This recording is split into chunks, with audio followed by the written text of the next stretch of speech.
Bonjour les frères et sœurs, bienvenue. Je m'appelle encore.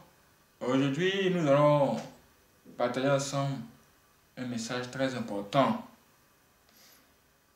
Aujourd'hui, nous allons parler de mauvaises compagnies et des gens qui nous approchent.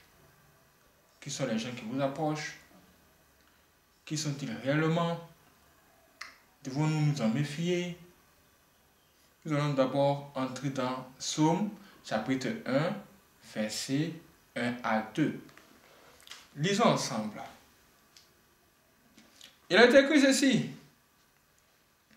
Heureux l'homme qui ne marche pas selon le conseil des méchants, qui ne s'arrête pas sur la voie des pécheurs, et qui ne s'assied pas en compagnie des moqueurs, mais qui trouve son plaisir dans la loi de l'Éternel et qui la médite jour et nuit.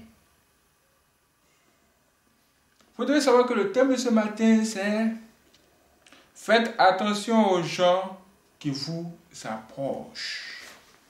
Faites attention aux gens qui vous approchent.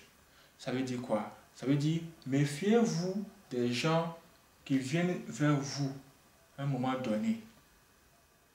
Tu peux sortir et puis tu rencontres une personne inconnue ou bien connue qui te demande l'heure.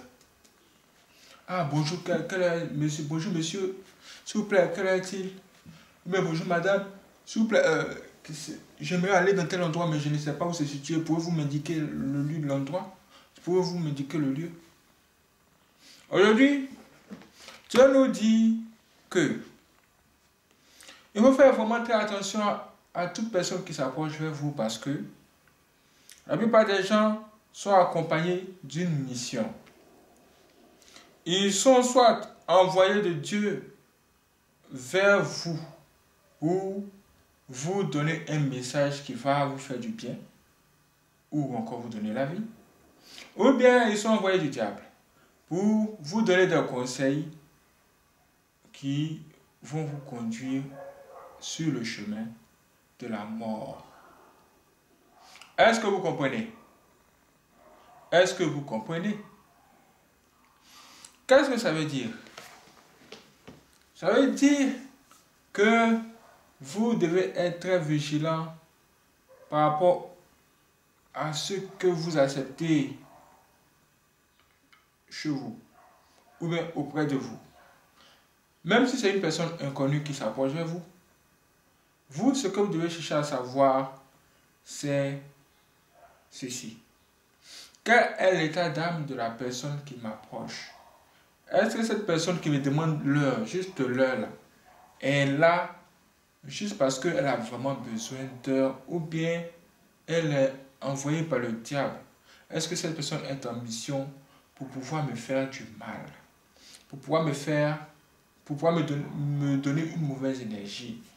Est-ce que cette personne qui vient vers moi tout d'un coup pour me dire que oh, j'aimerais être ton ami, oh vraiment tu es bien, j'aimerais être avec toi, est-ce que cette personne qui parle ainsi, est-ce que cette personne en réalité est là pour me donner la vie ou la mort?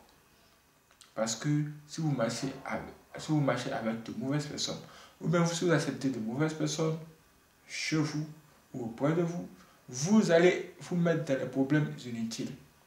Même si vous êtes un homme de prière, même si vous êtes une femme de prière, si vous marchez avec n'importe qui, ça va vous affecter. Dieu lui-même va vous révéler en songe que les gens avec qui vous marchez ne sont pas de bonnes personnes.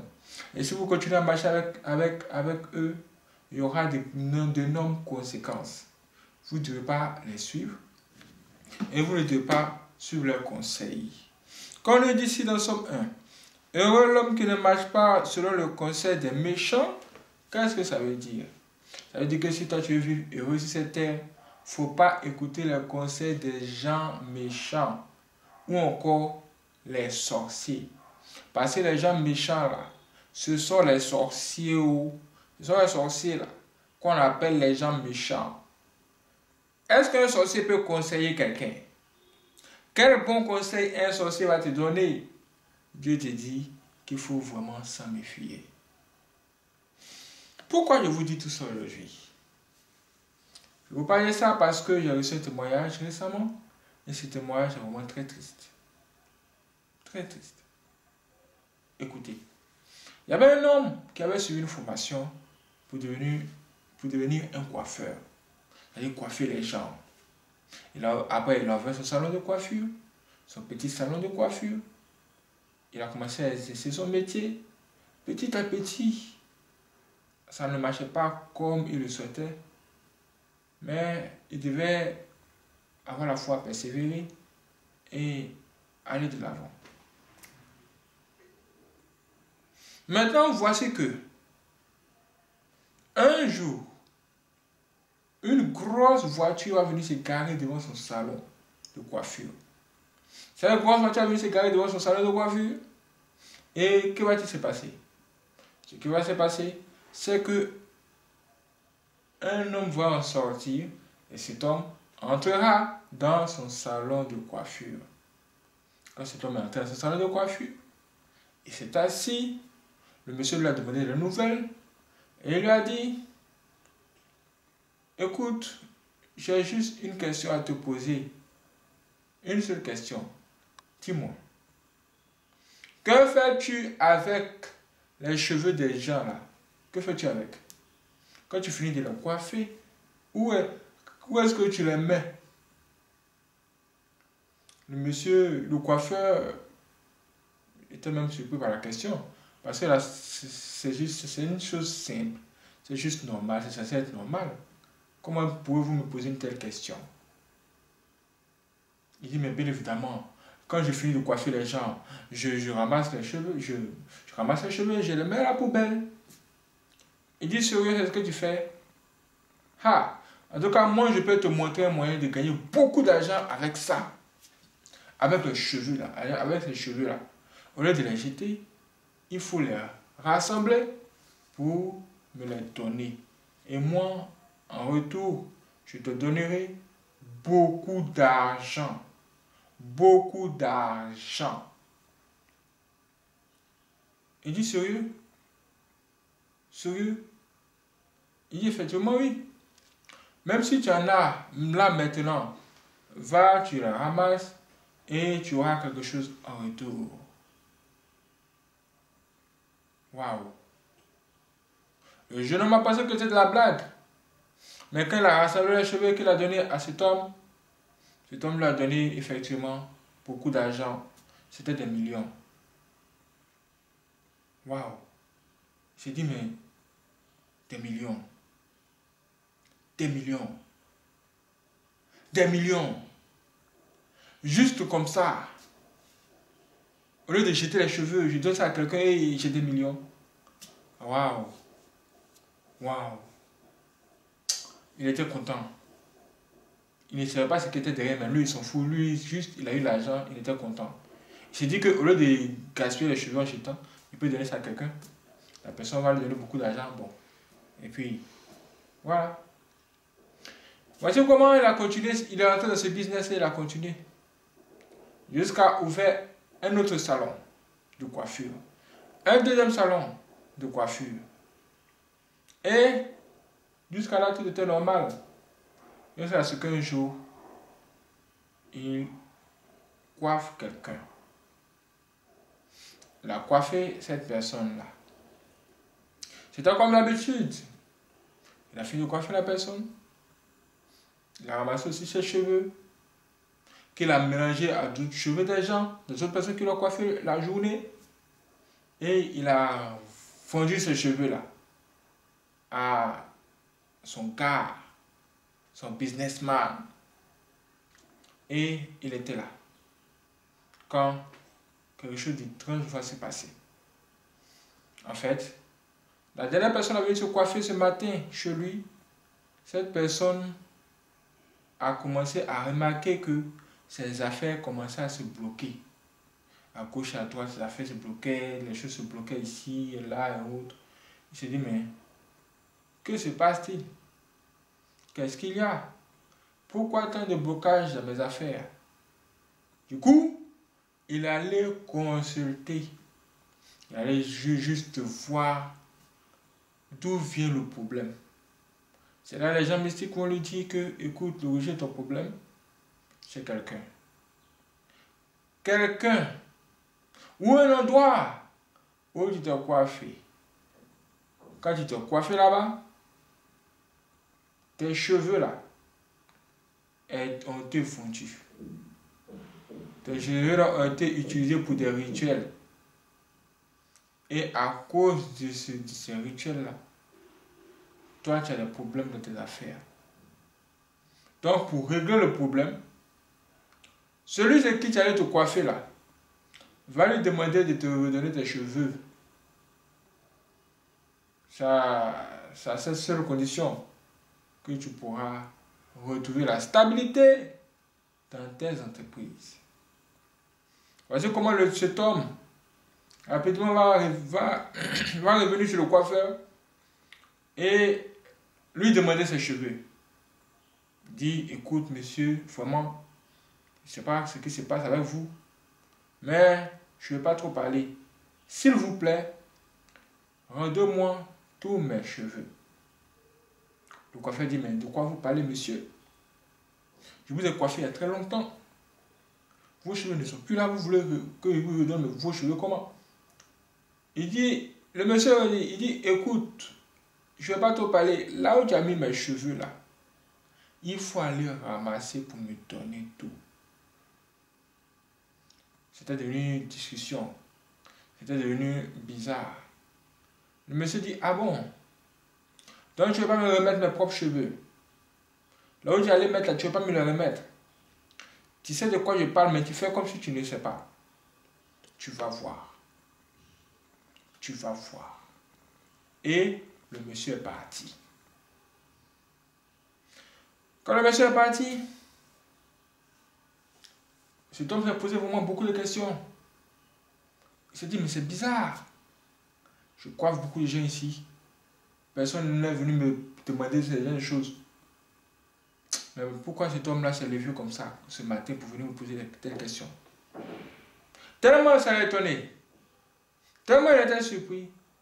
Il a décidé de rappeler l'homme avec qui il fait ce business. Il dit, écoute mon partenaire en affaires de cheveux. S'il te plaît, voici un problème. Et voici le problème. Peux-tu m'aider à retrouver les cheveux de ce gars? Cet homme dit, de quoi tu parles? Il dit, quelqu'un est venu demander ses cheveux ici. Il a besoin de ses cheveux. S'il te plaît, ramène-moi les cheveux, je vais lui donner sa part. Le monsieur dit, mais c'est fini. Ces cheveux-là sont déjà partis très loin. Très très loin.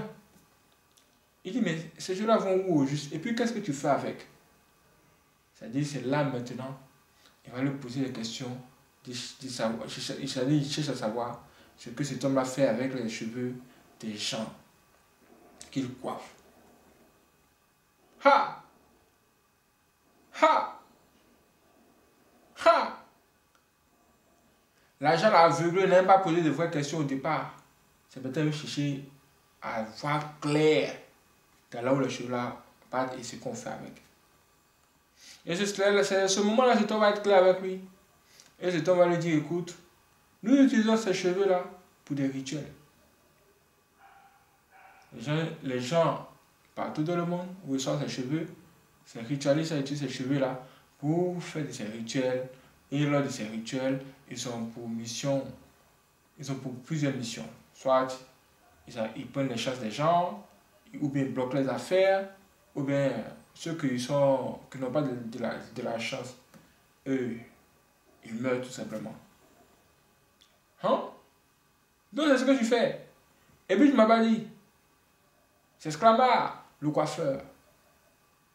Mais c'était déjà trop tard. Quelque temps après, un membre de sa famille l'appelle pour lui dire que sa fille est morte par noyade. Et elle s'est noyée dans une bassine. Dans quelle bassine? Vous voyez ce que souvent on met les enfants dans de l'eau, non? Quand les mamans veulent préparer, elles mettent les enfants dans une bassine. Et puis les enfants là, il y a un peu d'eau là-dedans, ils jouent avec cette eau là. C'est dans cette petite eau là que l'enfant est mort. Sérieux. Sérieux. Quelque temps après, l'homme à la recherche des cheveux est revenu. Et lui a dit, écoute, est-ce que tu as entendu ce qui vient de se passer? Tu as appris la mauvaise nouvelle, n'est-ce pas? Si tu ne me ramènes pas mes cheveux, tu vas voir encore plus. Ça, ce n'est qu'un avertissement. Voyant le danger, ce coiffeur a décidé d'expliquer ce problème à un ami. Et c'est cet ami-là qui est venu nous donner son témoignage après sa mort. Parce qu'il est mort. Vous avez vu ça? Est-ce que vous avez entendu ça? Une simple rencontre a bouleversé sa vie jusqu'à tuer sa fille et lui-même, ça l'a détruit. Il a vu l'argent sans savoir qu'il devait d'abord chercher à savoir quel est l'état d'âme de la personne qui est là devant lui. Est-ce que c'est un envoyé du diable ou un envoyé de Dieu? Est-ce que cette personne, ces conseils vont le conduire vers la vie ou la mort? Il n'a pas fait ça. Il a juste regardé l'argent et tout ce qu'il pouvait avoir avec. Mais voici comment il est tombé dans le problème. Aujourd'hui, les gens font cette erreur de laisser entrer dans leur vie tout le monde. Et ça va vous conduire certainement dans beaucoup de problèmes. Aujourd'hui, quand une fille voit un homme avec une grosse voiture s'approcher d'elle, elle est là, oh, alléluia! Alléluia! Gloire à Dieu! Elle est même tombée sur onction. Parce qu'elle s'est dit qu'elle a vu quelqu'un. Et si cette personne-là, c'est ce monsieur qui voit les cheveux des gens, ou qui prend les cheveux des gens pour aller faire les rituels, que va-t-il se passer avec toi? Méfiez-vous. Méfiez-vous. Ce monde n'est plus celui que vous croyez. Il y a beaucoup de choses qui se passent dehors. Le plus grand danger, c'est ce que je vous dis. Les mauvais conseillers, les mauvais amis, le mauvais entourage. C'est des choses-là. Si vous les avez, hein, même si vous priez beaucoup, ça va vous affecter. Vous devez sortir du milieu d'eux. Vous ne devez même pas vous asseoir en leur compagnie. Oui, c'est écrit ici. On dit de ne pas s'asseoir en compagnie d'un moqueur. C'est-à-dire ce genre de personnes. Quand elles viennent vers vous, une fois que vous les avez identifiées, évitez-les. Évitez-les complètement. Merci les frères et sœurs d'avoir écouté ce conseil. J'espère que vous avez appris quelque chose et que vous ferez de plus en plus attention. Mais sachez que ce n'est pas fini. Il y a un deuxième témoignage qui arrive encore plus grave. Raconter cette fois, c'est-à-dire une histoire vécue même par une femme, une jeune femme. Vous risquez d'être surpris par ça. La semaine prochaine, vous en saurez plus. Que Dieu nous garde et qu'il vous bénisse.